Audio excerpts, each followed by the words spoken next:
Hi, everyone, and welcome to Who Threw the Curve. And today we have Randy from Delaware and myself from New York City. And we will be talking about, well, football started, right? Or it's about to start. Preseason ended actually today. We're going to be talking about the topic is how do fans really affect the games? So before we go into this, we got to think about it. Fans play a really, really big part in any sports. I know the topic was NFL, but I think in general in sports, fans are like they're referenced in not only in this article, many articles. They're the sixth man in some cases in basketball, and the 12th man in football. Is it football, right? It's football, the 12th man? 12th man in football.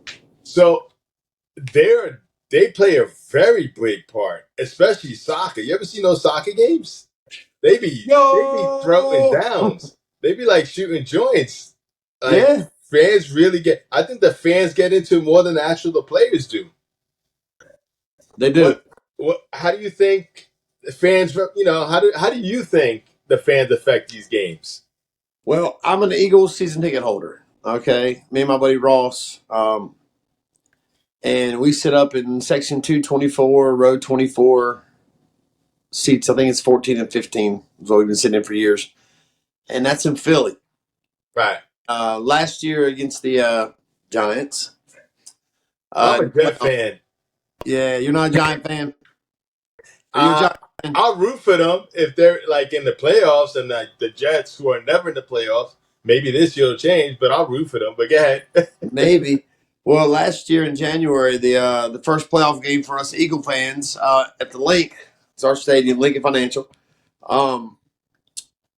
We had two. We were sitting in our seats, and I usually don't eat hot dogs. I'll get a cheesesteak. For some reason, I had 2 hot dogs and some crab fries from Chicken and Pete's. And I'm sitting there eating. The game's getting ready to start. You know, the national anthem just played. I mean, they're getting ready to kick. I mean, the players on the field kick off. Well, here comes up the steps. A father and his 3 sons, all in New York Giants gear. Right. They're walking up the steps, and they were booing on boo. Nobody's doing anything yet. One of the sons just says, "Fuck you!" Flips the fingers at everybody. Come up steps. Get out of here. I swear to God. And the dad is laughing, thinks it's funny. Well, then there was 4 of them. 3 sons and a father. So it was 4 of them. The other 2 sons start flipping the finger. Fuck you, fan, Eagle fan. And so a little bit of cheese sauce, boink, cracked him in the head, and we were so loud. And they started out below us. Turns out they were in the wrong seat, so they had to actually come sit. That's Mr. Ducky from Last View. They had to come sit right in front of us at that point. Right. We gave them hell all game, and that game, as everybody knows, that thing was over quick. When you're at the Link watching a football game, the fans 100% affect the game. When you're in Philly, like the World Series, or like last World Series, or in our run to the Super Bowl for the Eagles, when you're in Philly at one of these ball games, it is ridiculously loud. I mean, it feels like the stadium is. You can't. I've had to wear earplugs in the stadiums. Either Right. baseball games, football games, hockey, basketball. When our 76ers aren't, they're pathetic. The funny thing is, you're absolutely right. It's such a different. I had season tickets for the Jets at one time in my life. I think it was probably from 2007 maybe to 2013. I had to get rid of them. They were just getting a little too expensive. However, I was at the game with the butt fumble. Oh, with Sanchez. me and Free were there. oh God! It was a Thanksgiving day. Yeah. Is he a Jets fan? No, he's a Cowboy fan. Oh my God! Like a diehard Cowboy fan. Cowgirl fan. The crowd it makes such a difference. Even just you being there, the crowd can even make it a losing game feel better. And this is really in football. I believe in football.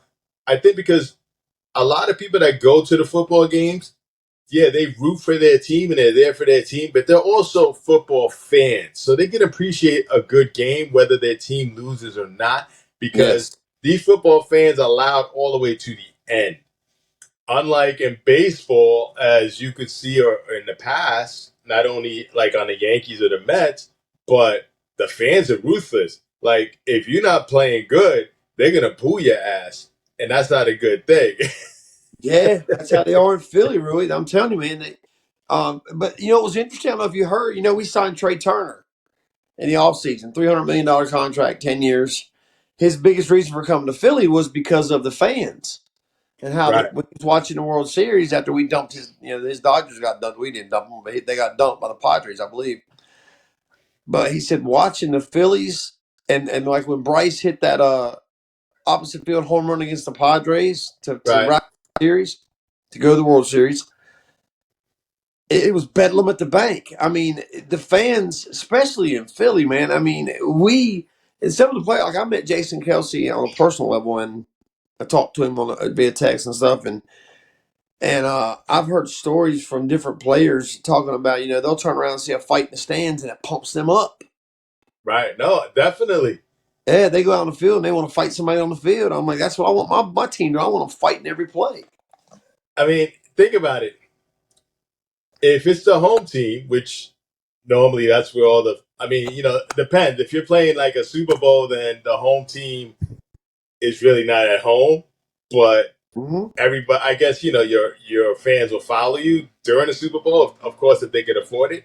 But there's so many advantages of being at home because you have the intimidation factor. You have not only the intimidation factor, but also the momentum and the confidence because you could be like all mentally fucked up while you're playing, and you hear those fans, and all of a sudden you get back on play. It's like getting a Yeah. shot of adrenaline. Yep. Look at what we did to Santa. We threw snowballs at Santa Claus in Philly. That's still on Sports Center at Christmas time every year. Right. And not only that, let's look at it. I mean, besides the player factor while playing, but fans support the team. Like players don't get paid if fans don't buy merchandise. They don't buy tickets. They don't watch pay per view TV. Or if you're watching like the NFL or MLB pay per view to watch whatever games you want to watch. Without them, you can't pay those big ass salaries.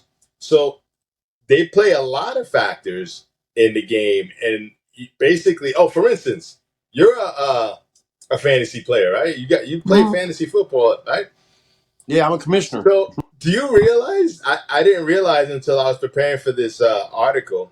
I guess I could have realized. I just didn't pay attention to it that football players literally look at their fantasy where they're at, and they really get upset if they only score a certain amount of point or they didn't beat the spread that they were supposed to hit. Like they take that personal. Like they go out onto that field, and because fantasy football is so big, they play their heart out to get those points. Yes. The only one I've ever heard, Marshawn Lynch said one time, Marshawn Lynch, he says what's on his mind. Um, he said, I don't give a damn about your fantasy team. I don't give a damn about how many points I didn't score for your damn fantasy team. That was Marshawn Lynch. So Well, I mean, I players guess there'll players be one or apparently two. take that shit personal. Well, you know why they get so Marshawn Lynch was probably butthurt that he probably wasn't doing as well. But a lot of these, especially football, not as much as baseball and the NBA, only because football is probably the most popular fantasy game, only because it's short. Like you do it once a week, you set up your player. Unlike baseball, you that's an everyday thing. So if you don't keep Yes. track of it every day, it's you're not going to win or you're not going to You're do well. wasting your money. Same thing with basketball. It's an everyday thing. You have to prepare your team, your team, and the people that are playing on an everyday basis. But football, no, it's once a week. You can literally. I used to look at my team on Wednesday, and then if I didn't have anybody playing on Thursday, then I would look at it literally on Saturday and Sunday morning and do switches. Yeah. But in baseball and basketball, you really can't do that.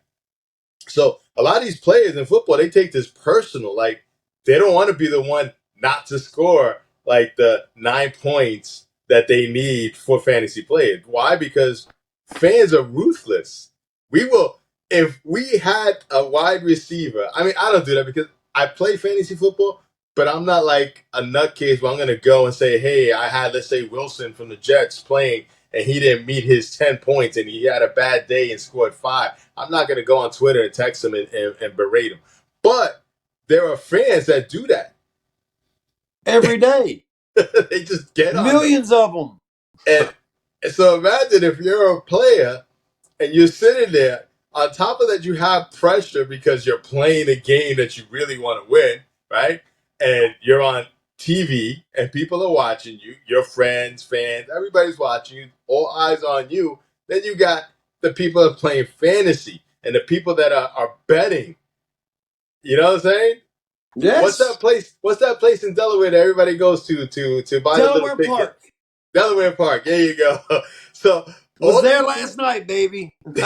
everybody goes to Delaware Park and they're looking, and when somebody does bad, it's not it's not fun for the player. So No. we don't look at all the things outside, especially for football. Like we complain about them getting paid, let's say $100 million for a 5-year contract, but these people get abused literally, especially maybe not physically because I don't think anybody's running up on them and beating them down, but psychologically they get fucked with on a daily basis. On a daily basis. I remember Michael Jordan giving an interview back when I was a kid, and he said one of his things that he most wanted to do in life was walk down the mall. Because he Was can't. walk through a mall. He Walk can't through with it. Can people you swarming imagine him. what do you want? What's the most wonderful thing you'd want? What's to be the greatest thing you'd like to do in life? Walk the mall. Imagine it's something so simple that uh, people in Delaware down here, we don't really have malls like that. Like if we want to go to mall, we have to drive out to Jersey, and Uh, maybe like we'll have to go to Queens where they have a couple of Long Island or Westchester where they have malls. Over here, they have like one or two malls, but nothing like you don't want to go there because it's just congested, you know. yeah. But like in Delaware, I remember when I stay in Delaware. Oh, what we doing today? Oh, let's go take a walk in the mall. So you would go with no really intent to shop. Then you buy shit, right? Because you see things you like, and then you go. Depending on which mall you went to, which I always went to the one in Christiana, Christiana. and then they have that food court, and you sit there and you eat. It's always packed. And see, that's what Michael Jordan said in that interview. He said, "I like to go walk the mall and shop, do my own shopping for my kids." That's what he said. I like to walk the mall and do my own shopping. Like he would have to send people out to buy the kids Christmas gifts. Yeah. So He couldn't go imagine anywhere. something so simple that we take advantage of on I don't want to say a daily basis, but we could do it whenever we want, and we could do it peacefully. He can't. Not at all. He's subjected to sending other people to go shop or buying stuff online because people like they'll harass you to death. And I remember when I was a manager for the 7-8 years in Gold's Gym here in New York City on 54th Street. We used to get all these especially basketball players because the owner he used to be a doctor in the NBA and he was also after he worked with a lot of NBA players. But I remember a lot of these NBA players coming in and literally, one point was The Rock. The Rock used to come in on occasion, I guess when he was filming, whatever, and we would give him a free pass. He would come in, but he couldn't work out. And he would have to tell sometimes people, like, you know what? I'll take all the pictures you want. Nice guy, though. I'll take all the pictures you want, autographs, whatever you want. When I'm done, meet me downstairs, and I got you. And he would keep his word. Like, he won't run out. He'll go downstairs, whoever's waiting down there that he spoke to. Boom, but it's hard for him to work out, because people just ask for autographs or they want to talk about different things and that or what movies. Uh, Funny thing, Skip Bayless, I think he's still a member there. It's a Crunch now, and I think he's still a member there. Skip Bayless, another one. He used to go at odd times because people want to talk sports. What was I just had a train of thought I was lost. Man, it was a good point too. I just had to remember the brain fart right now. It was about keep talking about this. I got because I had a really good point just now. A story So, about a ball player. I can't remember what it was about. Jesus, go ahead. Talk. how a great fan base is a great thing to have. However, it can also have bad effects also because if a team is not doing well, not so much in football, but if a team is not, we'll talk about baseball. If a team is not doing well, they will harass you, throw shit at you. They will boo you. So imagine you're playing, you're still in the fourth quarter in the NBA playing. Your fourth quarter just began and you're being blown out by 20. You know that. And that's bothering. Then you got your fans booing Yeah, you because when they boo, that's horrible. Like that's the last. I would never want to be in that situation. Well, did you hear about what Philly did for Trey? You've heard about Trey Turner, his season he's had for us. His first year in Philly has been horrible for the Phillies. Right. And when Carson Wentz started going down, I remember booing him. I remember waiting outside till he walked out to his truck and just, you suck. After all the stuff came out about how a horrible teammate he was, and yada yada yada, and just heckling that dude to death, and how he's a good Christian man, but as far as I can't even say he's a good Christian man. Actually, I'm not gonna get into that. But he looked down on people. He was number 2 pick, and he's got all the $2 million, $100 million contract, whatever. He was a horrible teammate. He felt like should be privileged over everybody else because he was the quarterback. Well, Trey Turner's having a horrible season this year. So he came out to bat a couple weeks ago, and every time he came out to bat that game, Philly gave him a standing ovation, Wow. trying to pump him up. He's turned it completely around. I'm Well, that's sorry. a good He hit thing. That's a two good thing home runs on in his one part in one inning. because they helped him out. But it's normally not like that. No, it's not. Sorry. No, no, no. Good. It adds some. It adds. It's almost like they're our fans. Something's up with Mr. Ducky. I'm going to grab him for the next time we do something. Put him on there with us. And in that case, it worked out for him. But in most cases, it doesn't work out because fans are No. ruthless. They will beat you down by booing you, shitting on you, sending you. I mean, some people have to like cancel their Twitters and Instagram because they get all this abuse.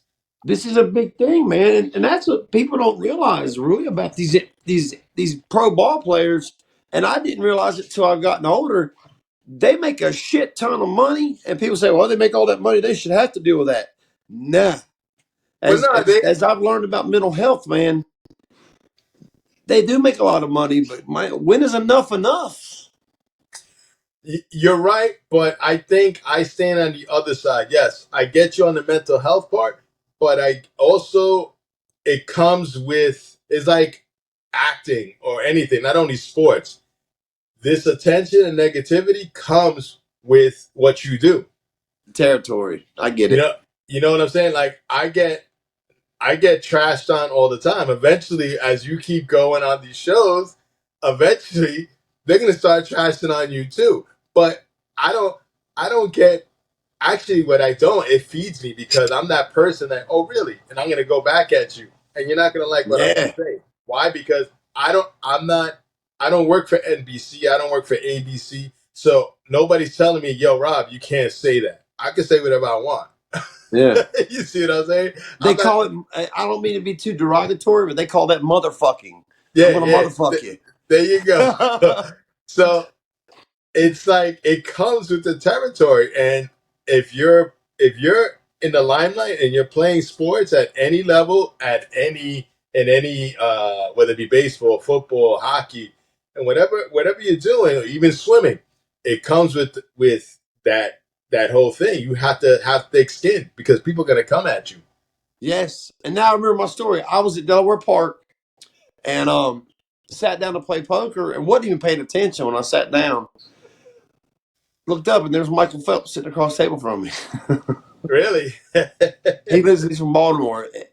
The greatest Olympic swimmer in the history. One of the greatest Olympic athletes in the history of the Olympics. Sitting Right, right right, across right, from me. right. I And didn't do anything, but a couple times I took his money and I talked a little shit and he just smiled at me. And then and when he got to leave, I said, Mr. Phelps, he said, just call me Mike. You sign my chip. He was like, sure, man. And he leaned down against my shoulder and was like, thanks for not doing that in the middle of the game, buddy. Yeah. So I thought but that was really cool, man. When he went to leave, I mean, it's almost like he was waiting for me to ask him to sign my chip, and I got that poker chip downstairs in my man cave, hanging on the wall. nice. I hear that. 3 hours I sat there and played with Michael Phelps and did not say one word. It was more than that, probably about 4.5, 5 hours. I didn't say one word to him about swimming until probably the last 40 minutes. When you could tell the game, everybody was, we'd been there for a while and we'd slung some money around. I think I went in there that day with a couple grand. Right. Playing poker, yeah, and it was a big I no. think I think that they, besides, of course, it can and it will affect you psychologically, no matter how thick skinned you are. But it's something you have to be prepared for. Now, can you prepare for it? Probably not. But you got to learn to live with it. It's Yes, like, you got to you learn to live know, with it, and you got to learn to say, look, man, you can't look at it and say these people don't affect my daily life because they do. It's one of the situations where when you have problems come up and you're worrying about what somebody thinks, or worried about what this person over here is saying, what Mister Nucky's chirping about over here. yeah, But at yeah, the end of the day, does it really affect Nucky? yeah. Does it really affect your daily life, you know, who's servicing you in bed, who's married to you, your bills. Is any of what somebody else says going to affect that? Right. Probably in most cases not. But football players, And let's talk about not only the fans on athletes, but what about the fans on fans? Like you were talking before. Like if let's say I went to Philly, I'm not a Giant fan, so I probably wouldn't wear a Giant jersey. But let's say I decided to go to Philly to a Philly and Giant game, and I wore a Giants jersey. The fans are gonna get on me. Like they're they'll ruthless. boo you and they'll be like, asshole, asshole, when you walk up E- to your feet. exactly. So look at But that. it's all talk. Not, Philly fans, that's what people don't realize, really. They don't start ever. They'll boo you, and we talk about when you take it too far. It's when you come up there, fuck Philly, or you turn around and we're beating you 30-0. You score a touchdown. You turn around, and you give me the WWDX chop. That's I'm gonna bounce the goddamn mustard dog off your head and tell you to turn the hell around and shut up. I mean, you bring it on yourself. You can't go up into the link. And I've seen some pretty big brawls up there. It was called the Meadowlands, wasn't it? Now what's it Right, called? right, right. MetLife Stadium. Yeah. I've seen some pretty nasty brawls up there myself. So, I think in my years going to Jet games, the Jet fans they kind of calm. They're not the Giant fans though are rowdy. yes, Because yeah. I've I been to heard somebody Jet got threw versus off the Giant second floor for games. too many onions on a hot dog or something. Yeah, the Giant fans are a little rowdy. I believe from what I hear, again I never experienced it, but from what I hear, Oakland fans are the worst. Raider fans, yeah. Yeah, I hear it's tough being outside. Like you can't go there with a jersey. Might as well just wear a Raider fan, even though you root for the other team. Well, you gotta remember, I took my nephew 10 straight years. He's a Cowboy fan. Took him to the game 10 straight years. Cowboys game. Him and I would go. Nobody, 1 year, the next to last year I took him, was the first time anybody ever said anything to him. Really? He wore his jersey. Like I remember one time because I was with a guy who had a big RV. They wouldn't let him. It was freezing cold, and he was sitting out there. He was a stick. That was his nickname, Sticks. And he was so cold. And they're like, "Go in there and warm up, kid." So he Wow. walks in the RV with nothing but Eagle fans. And Yeah, fans he can be sits down, and ruthless. they let him stay for 5 minutes. And Yeah, they're like, fans "Get can out be, of here." They can be ruthless, whether it be to athletes or actually to other fans. However, I mean, at the end of the day, without fans, there aren't any games There's no sport. because how are they going to support it? I'm So not. I'm guess not playing that sport without millions of dollars. Hell no. so so so guess what, athletes? You got to suck it up and deal with it. You want to get paid those millions of dollars? You got to take the other part that comes with it. We are in agreement on this one, Rui. With that said, um, fans play a very important part in any game. It could actually, get you a win, just like it could get the other team that's not at home a loss. Yes, it can. Whether it's on the field or off the field, fans play a huge role in a player's life and in a game. So athletes get thick skins or stop playing. Stop playing. Just look at the bank account. Every time you want to cry, with let your that, with face ID pop up and look at the millions of dollars you got in your checking account. That's right. With that said, don't forget to share us. If you're on YouTube, don't forget to subscribe. We've been getting a large subscriber base. If you're anywhere else, don't forget to share us, like us, and talk about us. You could even don't forget. A lot of people are starting to chime in on the little chats or writing. Again, don't forget. Don't shit on me because you're just gonna get it. And if you're gonna shit on me, be prepared to be shit back on. It's a shitty situation. That's right. With that said, thank you everyone, and we'll see you in our next segment.